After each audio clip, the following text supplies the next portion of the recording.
જય સ્વામિનારાયણ। મેંગો ફિરની બનાવવા માટે થઈને અહીંયા મેં મેજર કપનો જે મોટો કપ છે એ 1.5 કપ જેટલા મખાના લેશું। તો પહેલાં 1 કપ લીધા હતા અને હવે હાફ કપ। હવે આને થોડાક રોસ્ટ કરી નાખશું।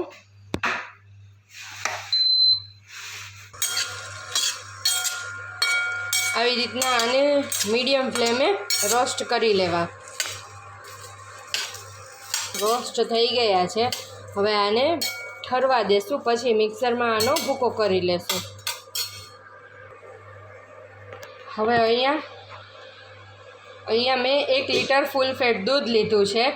જેમ આપણે ખીર બનાવી એમ દૂધને ધીમે ગેસે ઉકાળવું।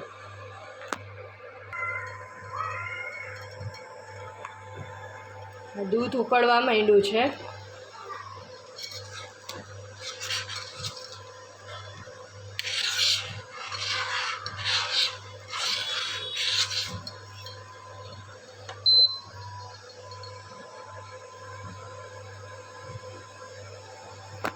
હજી દૂધને થોડુંક ઉકળવા દેવાનું છે।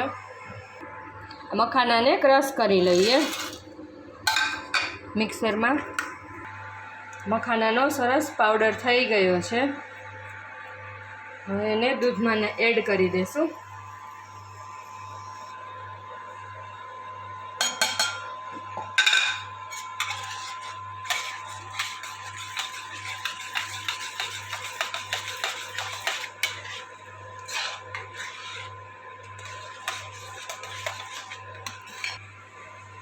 મખાના એડ કર્યા પછી તરત જ 1/4 કપ જેટલી ખાંડ એડ કરી દેવી અને પછી બંનેને મિક્સ કરી અને ઉકાળવું।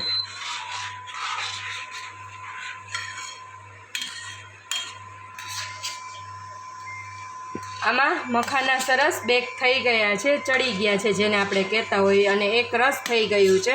હવે આને આપણે ઉતારી લઈએ અને સાઈડમાં મૂકી દઈએ। અને હવે આપણે જ્યારે 1 લીટર દૂધ હોય ત્યારે આ મોટો 1 કપ કેરીનો પલ્પ લેવાનો છે અને એની અંદર 2 ચમચી ખાંડ નાખી અને એને ક્રશ કરી લીધો છે। હવે આને થોડોક આપણે ગરમ કરી લેશું જ, પછી એને ફિરનીમાં એડ કરશું। હવે આવી રીતના આપણે સ્ટ્રોબેરીની ફિરની કરી શકાય। સ્ટ્રોબેરીને પણ આવી રીતના ક્રશ કરી ખાંડ નાખી અને ગરમ કરી લેવાની। પછી ડ્રાય ફ્રૂટને રોસ્ટ કરીને જે ચોપ કરીને એમાં એડ કરી દેવાનું।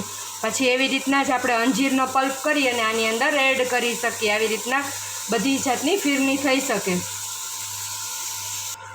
હવે અત્યારે આપણે મેંગો ફિરની બનાવી છે। આની અંદર જે આપણે ખાંડ એડ કરી હોય ને એ આપણે ઓલી રીતે કહીએ કે પાકી થાય ત્યાં સુધી હવે આ કેરીનો પલ્પ અને આ ફિરની બે ઠરી જાય ને પછી બેને મિક્સ કરવા અને પછી સર્વ કરવા। પછી ફ્રીઝમાં રાખી અને ઠંડુ થવા દેવું। આ બેને થોડી વાર ઠરવા દઈએ। હવે આ બંને ઠરી ગયું છે, આપણે બંનેને મિક્સ કરી લઈએ પહેલાં।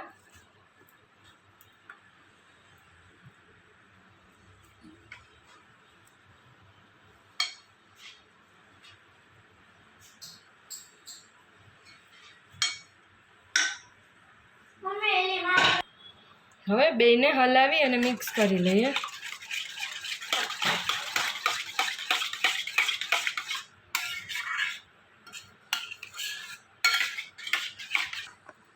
હવે આ તૈયાર છે મેંગો ફિરની। આપણે એને હવે સર્વિંગ બાઉલમાં કાઢી અને ફ્રીઝમાં ઠંડી થવા મૂકી દઈએ।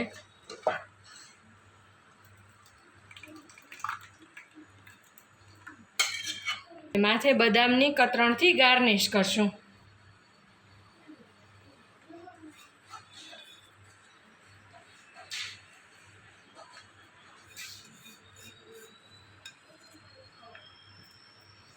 તો તૈયાર છે મેંગો ફિરની।